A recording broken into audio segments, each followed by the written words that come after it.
रोज शंकर के मंदिर में प्रतिदिन जाने वाले को और एक और चीज अपने स्मरण में रहे, अगर शिव के मंदिर नहीं जा सकते तो अपने घर में जो शिवलिंग है उस पर जल चढ़ाओ।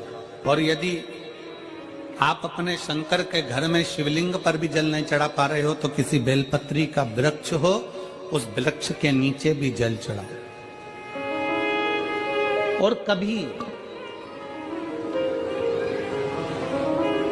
कभी मौका मिल जाए, कभी भगवान शंकर की बड़ी करुणा हो जाए, भगवान शंकर की बड़ी उदारता हो जाए, भगवान शंकर की बड़ी कृपा हो जाए, बड़ी कृपा हो जाए,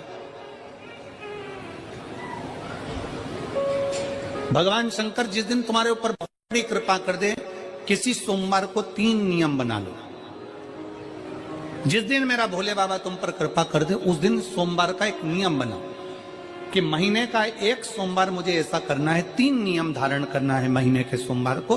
पहला, सुबेरे जाकर शंकर भगवान को 1 लोटा जल चढ़ाना है। दूसरा, दोपहर के समय पर जाकर मुझे बेलपत्री के वृक्ष के नीचे एक चावल का दाना रखकर बेलपत्री की 7, 11, 21, 108, 51 जितनी परिक्रमा आप लगा सकते हो वो लगाना है। और तीसरा, बेलपत्री के वृक्ष के नीचे और शंकर के मंदिर के दरवाजे पर मुझे एक घी का दीपक लगाना है। बस ये 3 नियम जिसने महीने में एक बार ले लिया, समझ लो उसको पीछे हटने की जरूरत ही नहीं, वो आगे ही बढ़े। महीने के किसी एक सोमवार का ऐसा नियम बना लो कि मुझे 3 नियम धारण करना है महीने के किसी भी एक सोमवार को। हम ये नहीं कहेंगे कि तुम सोमवार 5 पढ़ रहे हैं तो 5 को करो, 4 पढ़ रहे हैं तो 4 को करो, 3 पढ़ रहे हैं तो 3 को करो। तुम तो महीने का एक सोमवार का नियम बना। और मेरी जीजियों से, मेरी बेटियों से जो विदेश में रह रही हैं, जो कहीं बाहर रह रही हैं, कहीं बड़े शहर में रह रही हैं, जो रोज मंदिर नहीं जा सकते, हर किसी महीने के एक सोमवार को भी ये नियम निर्धारण करते, तो उनसे कहेंगे कि 3 महीने में एक सोमवार का नियम बना लो। 3 महीने में नहीं बना सकते तो 6 महीने में एक सोमवार का नियम बना लो। और 6 महीने में नहीं बना सकते तो 1 साल में एक सोमवार का ऐसा नियम बना लो कि मैं साल का एक सोमवार ऐसा रहूंगी कि सुबह सोमवार के दिन मंदिर में जाकर जल चढ़ाऊंगी, दोपहर में जाकर बाबा को एक अक्षत का दाना रखकर, अक्षत का मतलब है कि बाबा मेरी दिनों दिन उन्नति करना। बेलपत्री के वृक्ष के नीचे जो अक्षत रखा जाता है वो उन्नति के लिए रखा जाता है। शंकर के शिवलिंग पर जो अक्षत रखा जाता है वो रोग मुक्ति के लिए रखा जाता है। अशोक सुंदरी पर जो अक्षत रखा जाता है वो संतान प्राप्ति के लिए रखा जाता है। षडानंद कार्तिकेय की ओर जो अक्षत रखा जाता है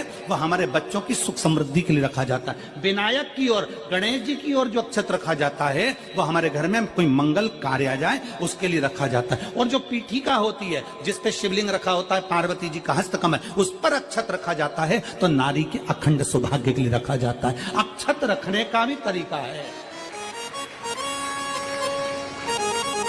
एक चावल का दाना कहाँ रखा जाता है, क्यों रखा जाता है, कैसे रखा। अब कई लोग कहते हैं गुरुजी ये शिव महापुराण में आप ये नियम बताते हो, तरीका बताते हो। हम तो उनसे कहेंगे डॉक्टर के पास जाओगे तो डॉक्टर भी गोली लिखकर ये नहीं कह देगा कि ये सारी गोली एक साथ खा जा।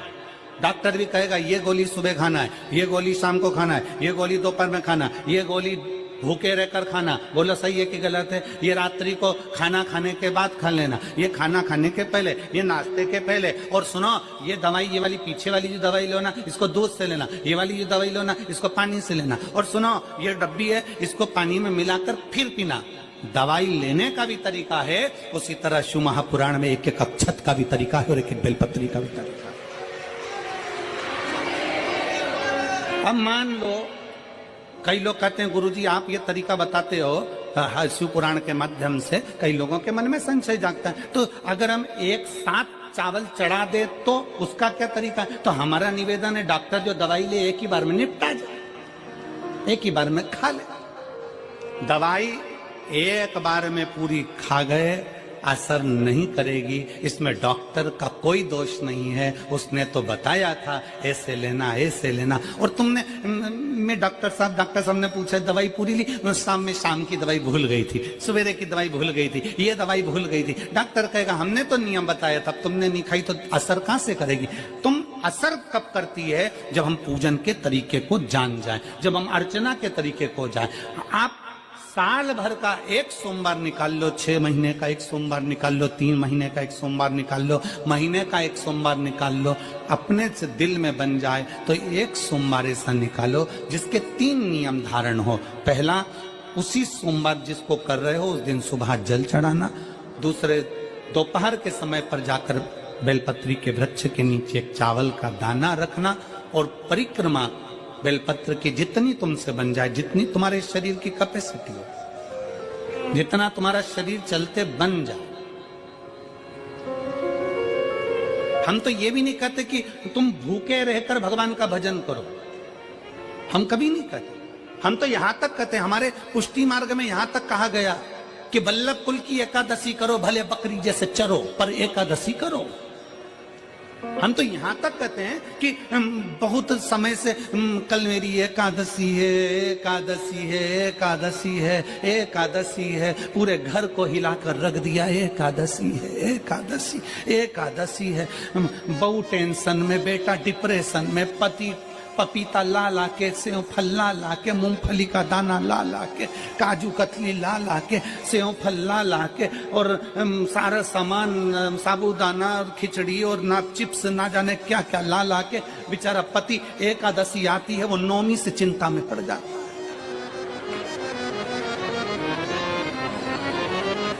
हम तो ये भी नहीं कहते कि तुम व्रत बहुत भारी करो, तुम व्रत उपास भी बहुत टेंशन वाला करो, ना ना ना।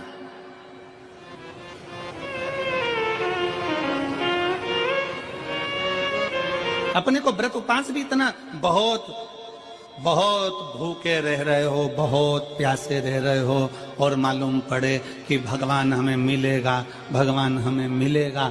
भगवान कहता है कि देख भाई, मैं भी भूखा नहीं रहता, तू भी भूखा मत रहे, मैं भी चकाचक रहता हूं, तू भी चकाचक रहे, मैं भी अपने। और भगवान शंकर तो ये भी कहते हैं कि अपना परिवार में मत छोड़ो। मेरे पास में पार्वती भी, एक ही देवता है जो विद फैमिली मंदिर में बैठता है।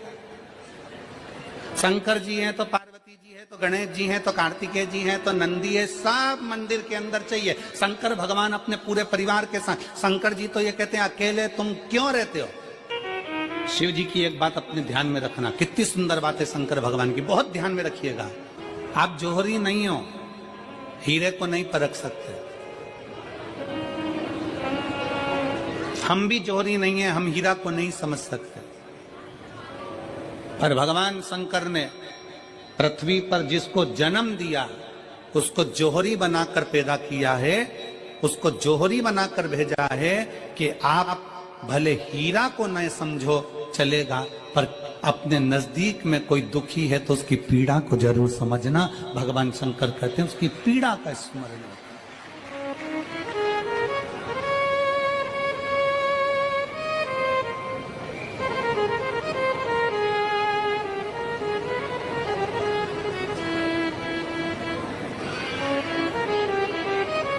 हीरा को समझो ना समझो, पर पीड़ा को जरूर समझिए। किसी के दर्द को जरूर समझिए, किसी के दुख को जरूर समझिए, किसी की तकलीफों को जरूर समझिए। पशुपतिनाथ का व्रत करते हो आप, 16 सोमवार का व्रत करते हो आप, संकट सोमवार का व्रत करते हो आप, शिवरात्रि का व्रत करते हो, सोमवार की अष्टमी का व्रत करते हो। उन व्रतों में सारे व्रत करो, मना नहीं है, पर उस व्रत में अपना पूर्ण समर्पण परमात्मा के प्रति रखो।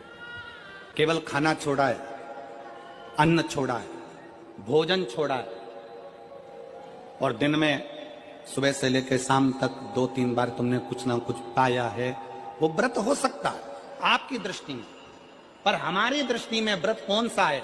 शिव महापुराण की कथा कहती है कि सुबेरे आपका व्रत चालू हुआ, दूसरे दिन ब्रह्म मुहूर्त तक जो आपका व्रत आपने रखा है, भगवान का जो व्रत कर रहे हो, उस व्रत में एक बात अपने अंदर उतार कर रखो कि इस दिन मैं अपने मोबाइल का त्याग करती हूँ, पूरे दिन मैं मैसेज नहीं पढ़ूंगी, मैं देखूंगी नहीं, मैं अपशब्द नहीं कहूंगी, मैं जानूंगी नहीं। दूसरा, आज के दिन मेरा व्रत है, आज 1 महीने में, 15 दिन में, 2 दिन में, 20 दिन में मैंने अगर किसी से भी अपशब्द कहा होगा, आड़ा टेढ़ा कहा होगा, तो सबसे पहले आज व्रत वाले दिन मैं उसको सॉरी कहूंगी, क्षमा मांगूंगी और अपने हृदय से लगाने का प्रयास करूंगी। व्रत है।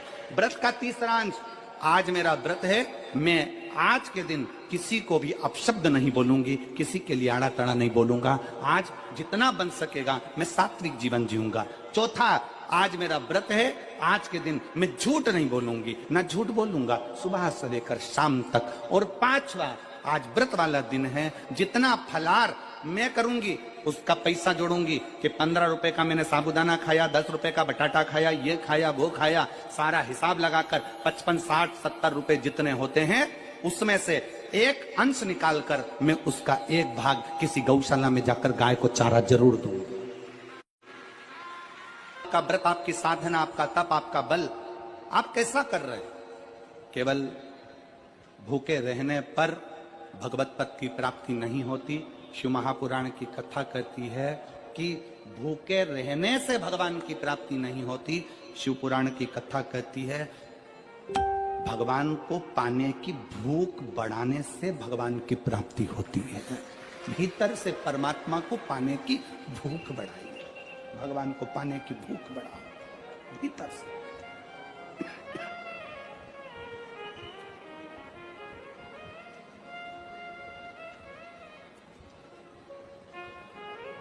व्रत करो मना नहीं, तप करो मना नहीं, साधना करो मना नहीं, पर उस तप साधना में, व्रत में परमात्मा को पाने की ललकता हो आपके भीतर, भगवान को पाने की ललकता हो आपके भीतर, भगवत पद को पाने की ललकता हो आपके भीतर, तो भगवान। हाँ, पुराण की कथा एक बड़ी सुंदर बात कहती है, व्रत आप करते हो,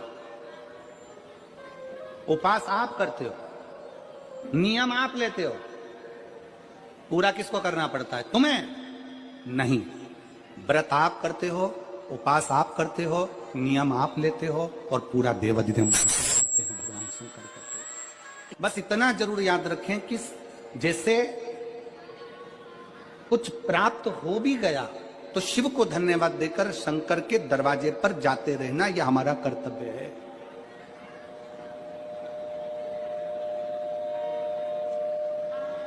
एक बहन जी ने पत्र लिखा था कल। उस पत्र में बहन जी ने लिखा कि शिव महापुराण तप का मतलब क्या होता? चलिए, उपास का मतलब बताओ। खाना छोड़ देना व्रत नहीं है, दूसरे का धन छुड़ाकर खाना छोड़ देना व्रत है। शिक्षा दे देना, किसी को चिकित्सा की जरूरत है उसकी चिकित्सा में थोड़ा सा धन लगा देना, कोई रोते हुए के आंख के आंसुओं को पोंछ देना, किसी के दुख में खड़े होकर उसको खुशियां प्रदान कर देना, ये दुनिया का सबसे बड़ा व्रत है, सबसे बड़ी साधना, सबसे बड़ा तप। मन साफ है तो सारी गलतियां माफ है, और अगर मन ही साफ नहीं है तो गलती कौन माफ करेगा भाई?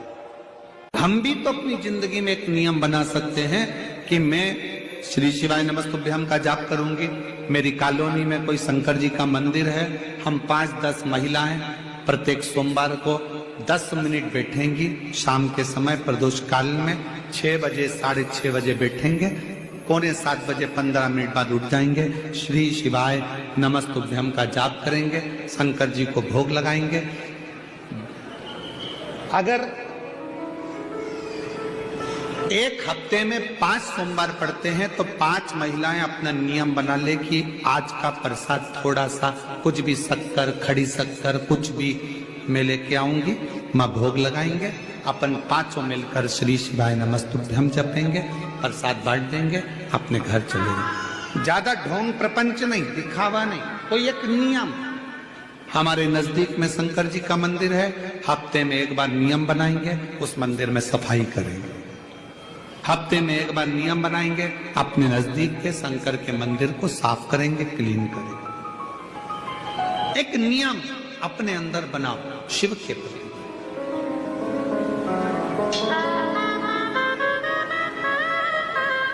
अपने भीतर जब हम नियम बना लेते हैं कि श्री शिवाय नमस्तुभ्यम जपना है, शिव को एक लोटा जल चढ़ाना है, शंकर की आराधना करना है, तो शिव हमारे लिए भी कोई ना कोई नियम जरूर बनाते हैं और हमारा कल्याण जरूर करते हैं। एक नियम बना, इस कथा को सुना, तुम्हारे पति को फल प्राप्त हो। कलिकाल में संसार में जो शिव महापुराण की कथा को सुनता है, श्रवण करता है, करवाता है, बाँचता है, सुनता है, वो जितने जीव इस कथा को श्रवण करने आते हैं, केवल उनका ही नहीं, उनकी 71 पीढ़ी